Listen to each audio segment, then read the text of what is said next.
Permainan telah berakhir. Gi-hun, Sang-woo, Ali, dan juga pria tua itu selamat. Juga Doksu yang selamat karena korek api yang diberikan Miryong. Dari 187 pemain, 79 orang tereliminasi. Hadiah yang terakumulasi pada permainan kedua ini adalah 7,9 miliar won. Total hadiah yang terkumpul menjadi 34,8 miliar won. Setelah permainan selesai, para pemain diberi makan siang berupa sebutir telur dan sebotol soda. Doksu mengeluh karena makanan yang hanya sedikit. Tadi pagi saja mereka hanya diberikan sepotong roti dan sebotol susu. Padahal mereka harus mengeluarkan banyak tenaga untuk permainan. Miryong memberikan ide kepada Doksu dan anak buahnya untuk mengantri kembali agar mereka bisa mendapatkan makanan lagi. Doksu setuju. Mereka memotong antrian untuk mendapatkan makanan. Alhasil ada 5 orang yang tidak mendapatkan makanan karena telah diambil Doksu dan anak buahnya. Hal itu membuat mereka yang tidak mendapatkan makanan marah. Salah seorang dari mereka menghampiri Doksu dan marah. Namun Doksu tetap santai dan makan lagi dengan lahap. Orang tersebut berusaha merebut botol sodanya dari Doksu, yang kemudian membuat botol sodanya pecah. Doksu sangat marah akan hal itu. Ia menghajar orang tersebut habis-habisan hingga tak sadarkan diri. Gi-hun dan Sang-woo menghampiri orang itu. Sang-woo mengecek denyut nadinya dan ternyata orang tersebut telah tiada. Gi-hun marah kepada preman itu. Tidak seharusnya ia membunuh. Tidak seharusnya mereka membunuh satu sama lain. Namun para staf bertopeng itu hanya diam.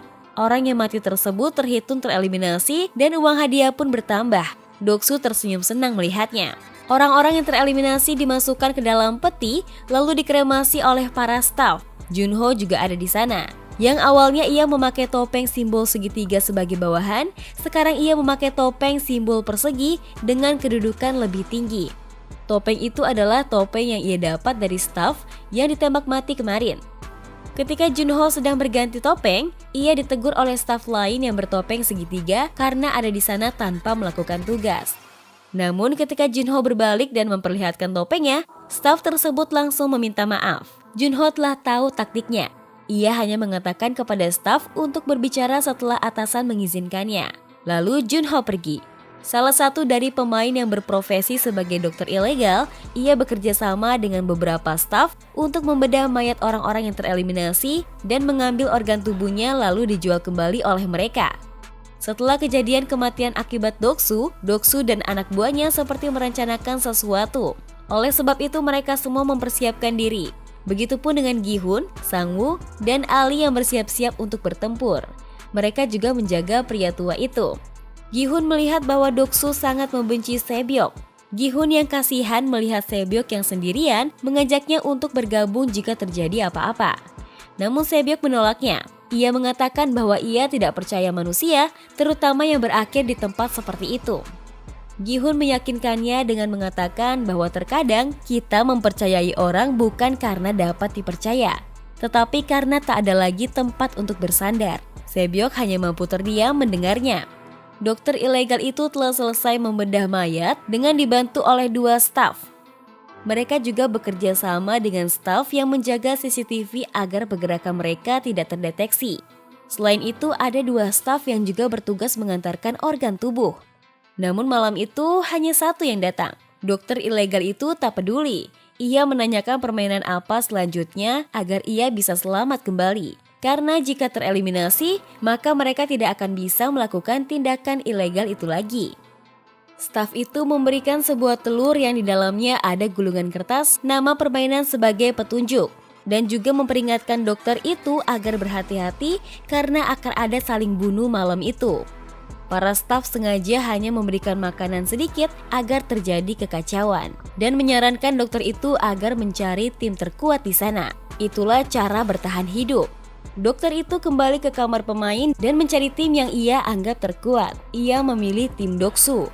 Namun Doksu tentu saja menolaknya karena ia menganggap dokter itu hanyalah makhluk lemah. Bahkan mereka mengancam untuk menghabisi dokter itu duluan. Dokter itu pun akhirnya membisikkan kepada Doksu bahwa ia tahu permainan selanjutnya. Permainan spesial akan dimulai ketika lampu dimatikan. Para staf juga diperintahkan untuk bergegas. Staf dengan topeng segitiga itu dipimpin oleh 1 staf topeng persegi. Dan pemimpin itu adalah Junho. Lampu dimatikan. Doksu telah bersiap dengan pecahan botol soda di tangannya, bergegas mencari mangsa ketika lampu sudah mati. Begitupun dengan anak buahnya yang ikut membunuh orang-orang yang lebih lemah.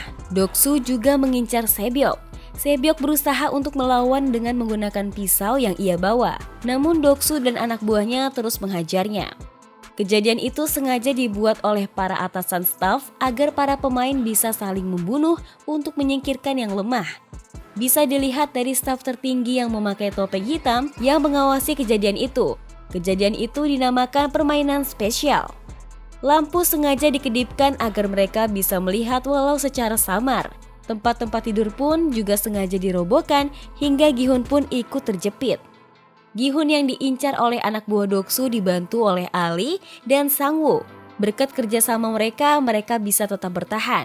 Mereka pun mencari pria tua itu untuk melindunginya, namun ia tidak ada di tempat tidurnya. Sae-byok telah terdesak, akhirnya memutuskan untuk pergi ke tempat Gi-hun. Gi-hun dan timnya pun membantu Sae-byok.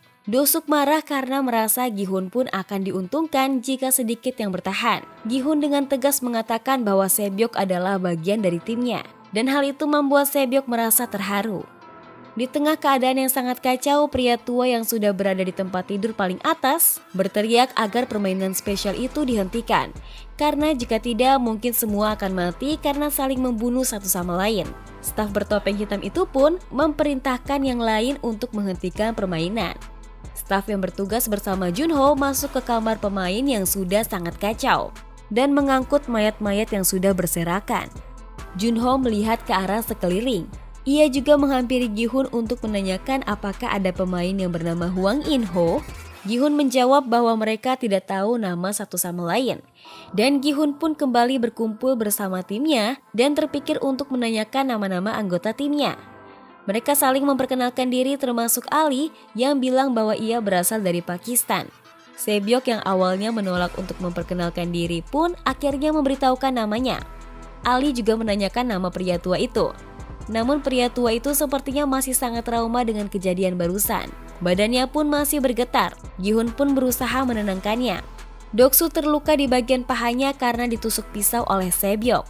Dokter itu pun membantu untuk mengobatinya. Dan Doksu merasa terbantu berkatnya. Doksu dan anak buahnya mengeluh karena para staf yang menghentikan mereka.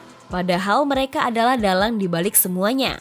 Jika Doksu dan anak buahnya itu berhasil menghabisi semua pemain, mereka tidak akan bersusah payah untuk permainan berikutnya. Jumlah pemain yang tersisa hanya 80 orang. Itu tandanya 27 orang terbunuh malam itu. Miryong curiga ada yang disembunyikan oleh Doksu dan dokter itu.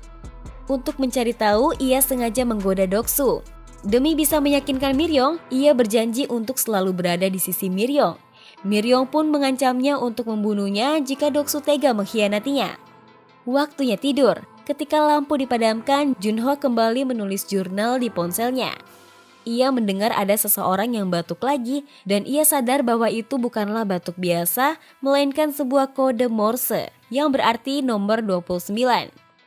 Permainan ketiga dimulai. Pemain diperintahkan untuk membentuk sebuah kelompok. Doksu membentuk tim laki-laki yang kuat dan membuang Miryong yang tentu membuat Miryong kecewa dan marah. Ia merasa dikhianati. Padahal baru tadi malam Doksu berjanji untuk selalu berada di samping Miryong. Doksu memilih pria-pria kuat karena dia tahu permainan selanjutnya. Ia tidak akan mengacaukan timnya hanya karena wanita. Kelompok Gi-hun yang terdiri dari Sang-woo, Ali, pria tua, dan Sae-byok mulai mencari anggota. Sang-woo memerintahkan untuk mencari pria.